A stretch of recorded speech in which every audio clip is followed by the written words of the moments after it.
बारिश में अमीर बहू का बेघर पेड़ ससुराल। सुमित और उसका पूरा परिवार पास के जंगल से लकड़ियां काटकर गांव के बाहर बड़े बड़े फर्नीचर की दुकान में जाकर बेचा करता था। ऐसे ही एक दिन जब सुमित लकड़ी देने दुकान जाता है तो वो काफी देर तक दुकान में मालकिन की बेटी पूजा से बात कर रहा होता है। मैं तो कहती हूँ कि तुम रोज लकड़ियाँ देने के लिए आया करो इसी टाइम। एक दिन तुम नहीं आते तो मुझे तुम्हारी फिक्र होती है। फिक्र किस बात की, मैं बिल्कुल सही हूँ, मुझे क्या होगा। पूजा मैडम किसी भी दूसरे पार्टी के बंदों से प्यार से बात भी नहीं करती और इसकी इतनी फिक्र करती हैं। जरूर दाल में कुछ काला है, मुझे मालिक को बताना होगा। पूजा और सुमित एक दूसरे को पसंद करते थे और इसका शक अशोक को हो जाता है। अब सुमित के वहां से जाते ही अशोक विनोद के घर जाता है। लिविंग हॉल में बैठे विनोद और शोभा को सुमित और पूजा के बीच चल रही बातें बताता है। मालिक, अभी मौका है, पूजा मैडम की मंगनी करवा दीजिए। मैंने उन्हें देखा है, वो उस गरीब लकड़ी बेचने वाले की बहुत फिक्र करती हैं। हो ना हो इन दोनों के बीच में कुछ तो चल रहा है। भैया जरा सोच समझ कर बोलो, मेरी पूजा किसी गरीब को पसंद नहीं कर सकती। जरूर आपको कोई धोखा हुआ है। नहीं शोभा, अशोक सही कह रहा है। मुझे भी कई बार शक हुआ है। वो लड़का तभी हमारी दुकान पर आता है जब पूजा होती है और पूजा उस दुकान के अलावा और कोई दूसरे शोरूम भी नहीं संभालना चाहती। तुम जाओ, मैं कुछ करता हूँ। जब विनोद को इस बारे में पता चलता है तो उसको अपनी बेटी पर बहुत गुस्सा आता है। तो वहीं सुमित अपने भाई और पिता के साथ जंगल में लकड़ियां काटकर पेड़ पर बांस की सीढ़ी पर चढ़ते हुए एक छोटे से पेड़ घर में कटी हुई लकड़ी रख रहा होता है। कल का मौसम पता नहीं कैसा हो, अच्छा हुआ जो हम लोगों ने आज ही ज्यादा मात्रा में लकड़ियां काट ली। कल गांव के बाहर बेचने में आसानी होगी। यह तो तूने बिल्कुल सही कहा दिवाकर, और सबसे अच्छी बात तो यह है कि सुमित के कहने पर हमने पेड़ पर अपना छोटा सा पेड़ घर बना दिया। अब बारिश भी होगी तो भी हमारी लकड़ियां गीली नहीं होंगी और ना ही हमें कोई नुकसान होगा। पापा, रात हो गई है, बारिश किसी भी वक्त हो जाएगी।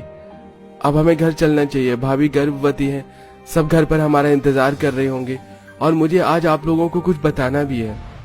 सुमित की बात सुनकर सब कुल्हाड़ी लिए घर आ जाते हैं और फिर अभी अपने किराए के मकान में चटाई पर बैठकर खाना खाते हैं। और उसी दौरान सुमित सबको पूजा के बारे में बताता है। जब घर वालों को पूजा के बारे में पता चलता है तो वो लोग सुमित को समझाने की कोशिश करते हैं। बेटा, तुझे जिससे शादी करनी है तू कर, पर उस अमीर घर की लड़की को छोड़ दे। वो अमीर घर की लड़की हम गरीबों के घर कैसे रहेगी। हाँ भैया, माँ बिल्कुल सही कह रही है। वो मखमल के बिस्तर पर सोने वाली हम लोगों के साथ जमीन पर कैसे सोएगी। हमारा 2 कमरे के मकान में वो कैसे रहेगी। माँ, पूजा को मेरे बारे में सब पता है और उसने कहा है उसे कोई दिक्कत नहीं है। वो मेरे साथ सूखी रोटी खाकर भी खुश है। घर वालों के समझाने पर भी सुमित नहीं मानता, जिस वजह से घर वाले शांत हो जाते हैं। और अगले दिन जब पूजा अपनी फर्नीचर शॉप पर जाने के लिए तैयार होती है तो उसके पिता उसके कमरे में आकर उससे कहते हैं, पूजा बेटी, आज तू रहने दे, मैं दुकान पर जा रहा हूँ। दरअसल कुछ नई पार्टी आने वाली है दुकान पर, तो जवान बेटी का इतने आदमियों के बीच में रहना मुझे सही नहीं लग रहा। तेरे पापा बिल्कुल सही कह रहे हैं। एक ही दिन की तो बात है, आज ही रुक जा। अपने माता पिता के काफी बोलने पर पूजा घर में ही रुक जाती है। कुछ देर में जब सुमित लकड़ियां बेचकर दुकान आता है तो वो पूजा को न देखकर उसके बारे में नौकरों से पूछता है। आज दुकान पर पूजा मैडम नहीं है? तुम्हारी पूजा मैडम तो नहीं है, पर उसका बाप है। क्यों बे, तुझे क्या लगा तू मेरी मासूम भूली बेटी को अपने प्यार के जाल में फंसा लेगा और मैं अपनी बेटी की शादी तुझ जैसे गरीब से कर दूंगा? मेरे जीते जी मेरी बेटी तेरे घर की बहू कभी नहीं बनने वाली। अभी मौका है, मेरी बेटी को छोड़ दे। हम दोनों एक दूसरे को बहुत पसंद करते हैं, मैं उसे नहीं छोड़ सकता। अगर मैंने उसे छोड़ दिया तो वो जीते जी मर जाएगी। अगर तूने मेरी बेटी को नहीं छोड़ा तो हम तुझे जीने लायक नहीं छोड़ेंगे। इतना बोलकर गुस्से में आकर विनोद अशोक के साथ मिलकर सुमित की काफी पिटाई करता है और अधमरी हालत में उसे उसके घर भिजवा देता है। इसी तरह 3-4 दिन बीत जाते हैं और पूजा हर रोज दुकान पर सुमित का इंतजार करती है। पर जब सुमित नहीं आता तो वो परेशान हो जाती है और वो शॉप में अशोक को अपने पिता से फोन पर बात करते हुए सुन लेती है। हाँ मालिक, मेरी नजर मैडम पर ही है, वो दुकान में ही है। पर क्योंकि कुछ दिनों से वो गरीब दुकान नहीं आया इसलिए मैडम काफी परेशान है। इसका मतलब पापा को मेरी और सुमित के बारे में पता चल गया, इसीलिए उन्होंने उस दिन मुझे दुकान नहीं आने दिया। सुमित की तबीयत ठीक तो है। जब अशोक विनोद से फोन पर बात कर रहा होता है तो इसी का फायदा उठाकर पूजा दुकान से निकल जाती है और सुमित के घर पहुंचती है, जहां सुमित के शरीर में पट्टी बंधी थी और उसकी भाभी उसे दवाई दे रही थी। उसकी बहन खाना बना रही थी तो वहीं उसकी माँ झाड़ू लगा रही थी। तुम ही हो ना पूजा? तुम्हारे ही पिता ने मेरे देवर की ये हालत करी है। हम गरीब लोग जंगलों में जाकर लकड़ियां काटते हैं और उन्हें दुकान दुकान बेचकर अपनी रोजी रोटी कमाते हैं, पर जब से देवर जी की ऐसी हालत हुई है वो कोई काम नहीं कर पा रहे। हमारा घर कैसे चल रहा है हम ही जानते हैं। मैं नहीं जानती थी कि पापा को हमारे बारे में पता चल गया है, पर अब मैं तुम्हारे बिना नहीं रह सकती। मैं उस घर नहीं जाऊंगी, मुझे यही रहना है। नहीं पूजा, तुम उनकी इकलौती बेटी हो। अगर उन्हें यह पता चलेगा कि तुम यहाँ मेरे पास आ गई हो तो पता नहीं वो कौन सा कदम उठाएं। हम पूरी कोशिश करेंगे तुम्हारे परिवार को मनाने की। अभी तुम घर जाओ, अब मैं पहले से बहुत बेहतर हूँ। हाँ बेटा, किसी भी रिश्ते की शुरुआत करने के लिए माँ बाप का आशीर्वाद लेना बहुत जरूरी होता है। सुमित और उसके परिवार के कहने पर पूजा वहां से चली जाती है और जैसे ही वो घर जाती है विनोद अपनी बेटी को एक थप्पड़ मारता है और उससे कहता है, उस गरीब लकड़ी बेचने वाले के ही घर गई थी ना, उसी से मिलकर आ रही है ना। पर अब बहुत हुआ, मैंने तुम्हारा रिश्ता तय कर दिया है। अगले ही हफ्ते अब तुम्हारी शादी होगी। शोभा, तुम अपनी बेटी पर नजर रखना। पूजा, तूने ये सही नहीं किया। एक बार हमारी इज्जत का तो ख्याल रख लेती। जब आप लोगों को मेरा ख्याल नहीं है, मेरी खुशी का ख्याल नहीं है, तो मैं आप लोगों का ख्याल क्यों रखूं? रोती हुई पूजा अपने कमरे में चली जाती है। देखते ही देखते एक हफ्ता बीत जाता है और शादी का दिन भी आ जाता है, पर पूजा अपने घर वालों को नहीं मना पाती। इसीलिए वो शादी वाले दिन ही लहंगे में सजी अपने कुछ कपड़े और पैसे लेकर मौका देखकर शादी से भागकर सुमित के घर आ जाती है, जहां सुमित अपने भाई और पिता के साथ कुछ लकड़ियां लेकर आता है। अच्छा हुआ सुमित जो तुम आ गए। मेरे पापा कभी तुम्हें नहीं अपनाएंगे। अब हमें शादी कर लेनी चाहिए। आज मेरी शादी थी, वो जोर जबरदस्ती मेरी शादी करवा रहे थे, पर मैं वहां से भाग चुकी हूँ। अब मैं वहां नहीं जाऊंगी। अगर तुमने भी मुझे नहीं अपनाया तो आज मेरी इस घर से लाश उठेगी। पूजा, तुम रो मत। अब मैं तुम्हें यहाँ से कहीं नहीं भेजूंगा। अब हम साथ में रहेंगे। अगर तुम बच्चों ने फैसला कर ही लिया है साथ रहने का, तो हम कल सुबह ही तुम दोनों की शादी करवा देंगे। अभी रात हो चुकी है और बाहर तेज आंधी तूफान चल रहा है। क्योंकि बाहर काले बादल छाए हुए थे, इसलिए वो लोग सुबह होने का इंतजार करते हैं। अब जैसे ही सुबह होती है तेज बारिश होने लगती है। पता नहीं भगवान ने हमारे बच्चों की किस्मत में क्या लिखा है। इस बारिश को भी अभी होना था। पापा, जैसे ही बारिश रुकेगी आप पूरे परिवार के साथ मंदिर जाकर पूजा और सुमित की शादी करवा देना। मैं लकड़ियां बेचने चला जाऊंगा। अगर हम सब घर में बैठे रहे तो घर चलाना मुश्किल हो जाएगा, क्योंकि अब घर में एक नहीं दो बहुएं हैं। दिवाकर बारिश में भीगता हुआ जंगल जाता है और बारिश रुकते ही लकड़ियां काटकर सारी लकड़ियों को जमा करके पेड़ घर में रख देता है। तो वहीं पूरा परिवार पूजा और सुमित की शादी मंदिर में करवा देते हैं। वहीं सुबह होते ही विनोद, अशोक और अपने कुछ गुंडों के साथ सुमित के घर और उसके मकान मालिक का पता करके उसके पास जाता है, जिसके घर में सुमित का परिवार किराए पर रह रहा था। नहीं मालिक, मैं उन्हें घर खाली करने को नहीं बोल सकता। बाहर देखो बारिश शुरू हो गई है। इस बारिश में वो गरीब परिवार कहाँ जाएगा? आप नहीं जानते वो लोग इतने गरीब हैं, पर फिर भी एडवांस किराया देकर रखते हैं। मैं इतने अच्छे किराएदार को घर खाली करने के लिए नहीं कह सकता। तभी विनोद मकान मालिक का कॉलर पकड़ लेता है।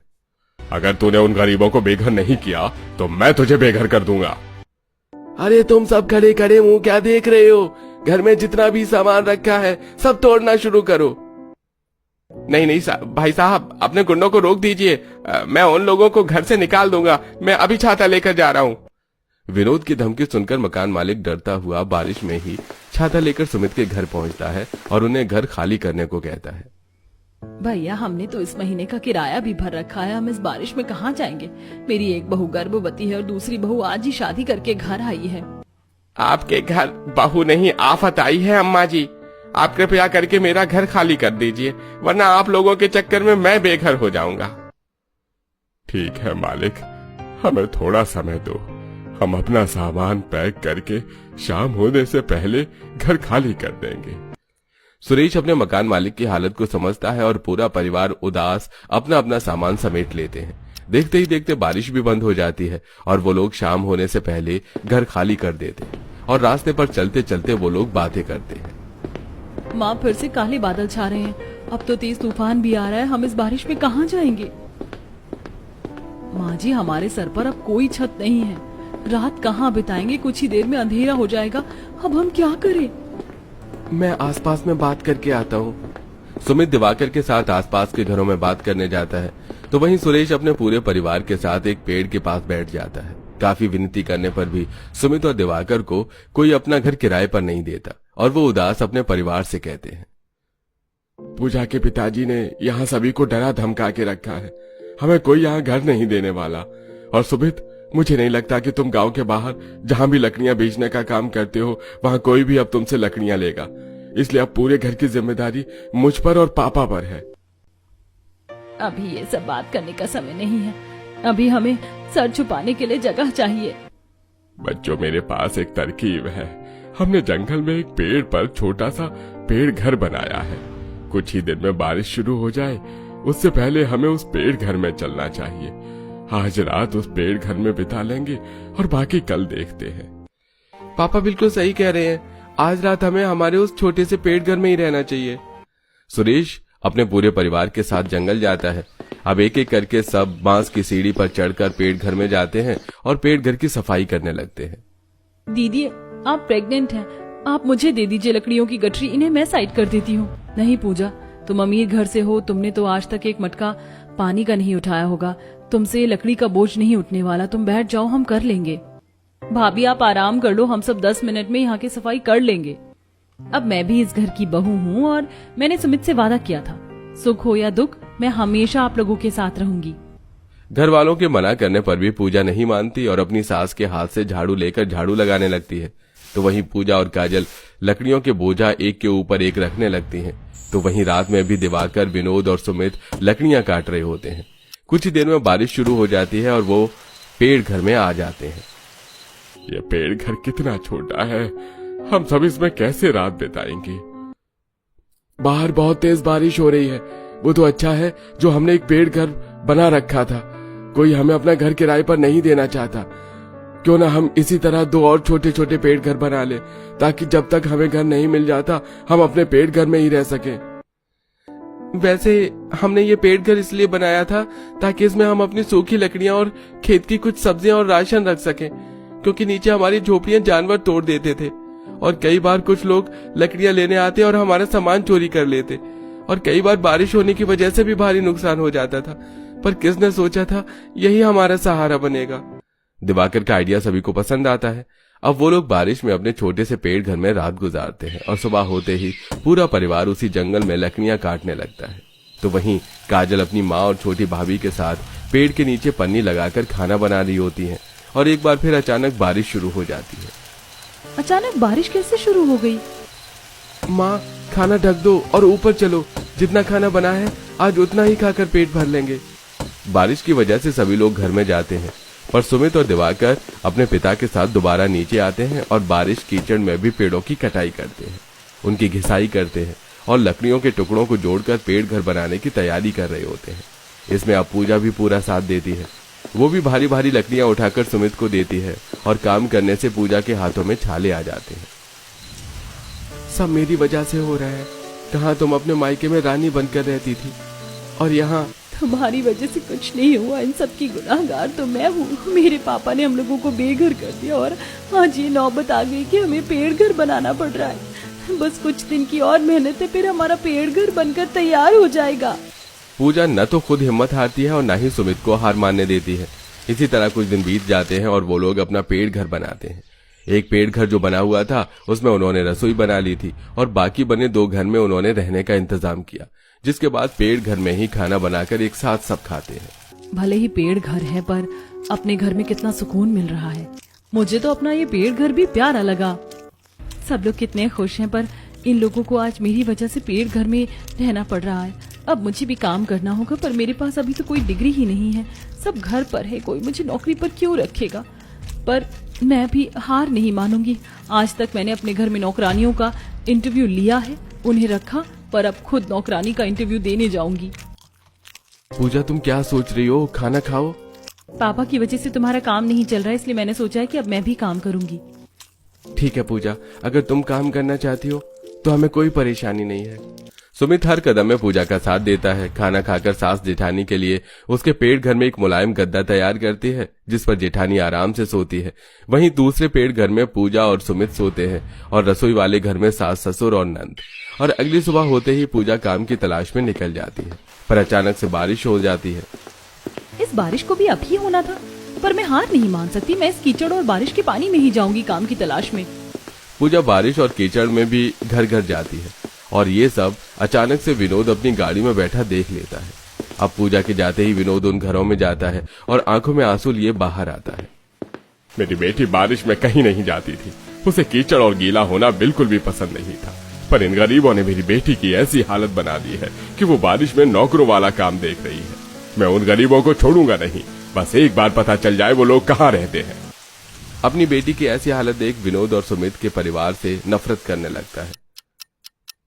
अब जैसे ही विनोद अपनी गाड़ी लेकर वहां से जाता है, उसे रास्ते में सुमित दिखता है और वो गाड़ी से उतर सुमित का कॉलर पकड़ लेता है। क्या हालत बना दी है मेरी फूल सी बच्ची की तुमने? अब तो मुझसे नौकर वाला काम करवाओगे? पीछे से पूजा आती है। बस करो पापा, आपकी इन्हीं हरकतों की वजह से मुझे इतना बड़ा कदम उठाना पड़ा और मैं सुमित के साथ बहुत खुश हूँ। मुझे वो ऐशो आराम नहीं चाहिए जहाँ मैं घुट घुट के जीऊं। आपको क्यों समझ में नहीं आ रहा कि आपकी बेटी गरीब घर में बहुत खुश है? वहाँ सब मुझे पलकों पर बिठा के रखते हैं। चलो सुमित। अगर ये तुझे पलकों पर बिठा के रखते तो तू नौकरी की तलाश में न भटक रही होती। पर फिक्र मत कर मेरी बेटी, तुझे तो मैं इससे दूर करके ही रहूंगा और तेरी जिंदगी भी संवारूंगा। इतना बोलकर विनोद वहां से चला जाता है। कुछ देर में पूजा सुमित के साथ पेड़ घर आती है जहाँ सब बैठे थे। पूजा, तुम पढ़ी लिखी लड़की हो, तुमने अपने पापा का बिजनेस संभाला है। मैं तुम्हें लोगों के घरों में काम करते हुए नहीं देख सकता। हाँ बहू, तुझे कोई जरूरत नहीं है ऐसी नौकरी करने की। हम इस पेड़ घर में ही रहेंगे। माँ जी, यहाँ कोई सुविधा नहीं है। दीदी का 7वां महीना लग गया है और अब मैं भी गर्भवती हूँ। और रही मेरी नौकरी की बात, तो मुझे लगा बिना डिग्री के मुझे कोई नौकरी नहीं देगा, पर मैं गलत थी। मुझे एक छोटी सी नौकरी मिल गई है। अभी 20,000 रूपए सैलरी है, पर उन्होंने कहा है कि अगर मेरा काम अच्छा हुआ तो मेरी तरक्की भी होगी। पूजा की प्रेगनेंसी और उसकी नौकरी की खबर सुनकर पूरा परिवार काफी खुश होता है और काजल शांति जंगल से कुछ फूल तोड़कर लाते हैं और अपने पेड़ घर को सजाते हैं। साथ ही वो लोग अपने हाथों से खराब कपड़ों का मोटा सा बिस्तर बनाते हैं जिस पर पूजा सोती है, नेहा की तरह। इसी तरह कुछ दिन बीत जाते हैं और आखिरकार विनोद को सुमित का पेड़ घर मिल ही जाता है और वो शोभा के साथ वहां आता है और सीढ़ियां चढ़कर ऊपर जाता है। तो तुम गरीब लोग बेघर होने के बाद इस पेड़ घर में रह रहे हो। तुम ये खुशी भरी जिंदगी दे रहे हो मेरी बेटी को। चल पूजा, अब मैं तुझे इन लोगों के साथ एक पल भी नहीं रहने दूंगा। मैं जानता हूँ इन गरीबों का साथ रहकर तू बहुत दुखी है, बस मुझे बता नहीं रही। हाँ मेरी बच्ची, तेरे पापा बिल्कुल सही कह रहे हैं। नीचे कितना कीचड़ था, तू यहाँ कैसे खुश रह सकती है? माँ पापा, मैं खुश हूँ। आपको मेरा सजा हुआ पेड़ घर नहीं दिख रहा? मेरा इतना मोटा बिस्तर नहीं दिख रहा? ये सब मेरे ससुराल वालों ने मेरे लिए किया है। मैं इतनी खुश हूँ कि मैं आपको बता नहीं सकती। और अब मैं एक अच्छी नौकरी भी करती हूँ। मुझे ना सिर्फ पेट भर खाना मिलता है, बल्कि इतना प्यार मिलता है जो मुझे आज तक आप लोग भी नहीं दे सके।